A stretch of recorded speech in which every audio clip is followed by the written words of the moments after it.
Salut à toi Magicos. On va parler des biais cognitifs.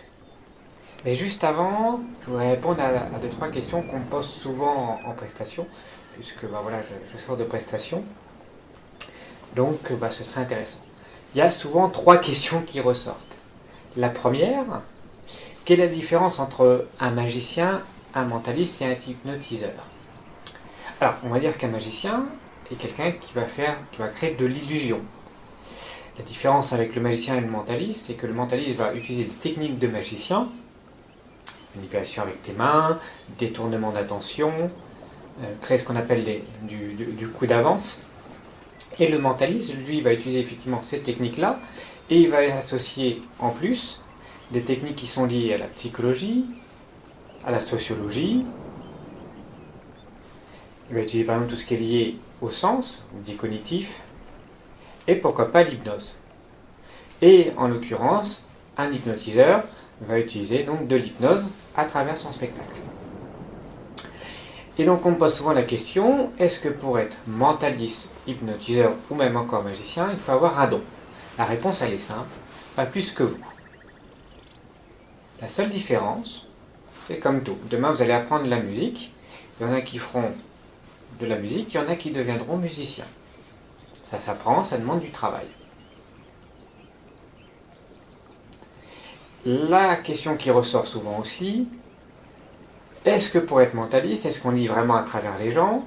Quand on fait souvent de l'hypnose, on a toujours cette notion un petit peu de don. Est-ce que j'ai une capacité à lire dans la pensée des gens, à soigner les gens, à les guérir? Non.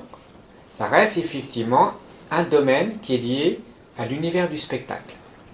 On me pose souvent la question, très régulièrement, on confond souvent mentaliste, hypnotiseur avec le côté ésotérique. C'est pas toujours évident de répondre à la personne en disant que non, on n'a pas de don, que je ne peux pas soigner les gens, je ne peux pas les guérir, même si j'aimerais bien. On reste effectivement dans le domaine du spectacle. Alors pour cette petite expérience, on va faire comme ça. On va utiliser différentes cartes qu'on appelle les cartes ESP. Vous aurez donc le cercle, la croix, la vague, le carré et l'étoile. On va mélanger tout ça et dans quelques instants, vous allez prendre une grande inspiration, vous allez fermer les yeux quelques instants, vous allez avoir les cartes qui apparaissent et vous allez choisir une carte parmi les 5 symboles quand je vous le dirai. Je retourne les cartes. Je vous invite à fermer les yeux maintenant. Tranquillement, ne visualisez pas, ne pensez pas encore une carte. Et quand je vous le dirai, vous allez ouvrir les yeux. Et ne cherchez pas, voilà, en quelques secondes, vous choisissez la première carte qui vous vient à l'idée. On y va, les cartes, je les retourne et vous ouvrez maintenant les yeux. Tac, vous avez choisi une carte instantanément. Ok. Alors, je peux vous dire que 95% des personnes ont choisi la vague. Alors, pourquoi? On va revenir en arrière. Quand je vous ai parlé rapidement du petit questionnement, voilà, des petites questions, c'était pas anodin.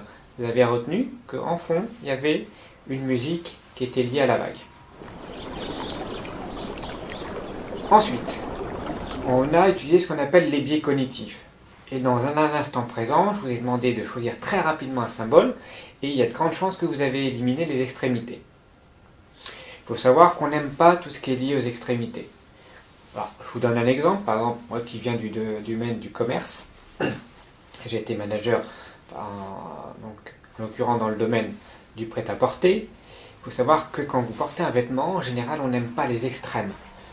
Par exemple, si votre taille, vous êtes habitué à faire du S ou même en dessous, en général, on va mettre une taille au-dessus. Et quand en général, vous êtes plutôt d'une corpulence un peu plus importante, on essaye de tout faire pour mettre une taille en dessous. On n'aime pas les extrêmes. Voilà, donc ça c'est pareil au niveau des symboles, vous les avez éliminés. Au milieu, vous aviez le cercle. C'est trop facile, trop évident. par défaut, vous allez l'éliminer. Il vous restait soit la vague, soit l'étoile. Alors, peut-être que d'autres ont choisi l'étoile. J'ai essayé de vous influencer avec les vagues, puisque je vous ai demandé de vous détendre. Vous avez fermé les yeux, et juste avant, vous aviez cette fameuse notion de vague. Donc, d'une certaine façon, alors pas tous, mais certaines personnes ont été influencées de manière inconsciente par le symbole, la vague. Voilà. Pas de magie particulière, mais voilà, un petit test de psychologie en utilisant les biais cognitifs. Alors, n'hésitez pas à mettre un petit commentaire pour ceux qui ont pu apprécier ce tour. Si vous êtes tombé sur la vague, n'hésitez pas à le dire. Si vous êtes tombé sur d'autres symboles, n'hésitez pas aussi à me le dire. Comme ça, on fera un petit statistique. Et on verra effectivement le nombre de personnes qui sont tombées sur la vague et les autres personnes qui sont tombées sur les autres symboles. Ça peut être hyper intéressant.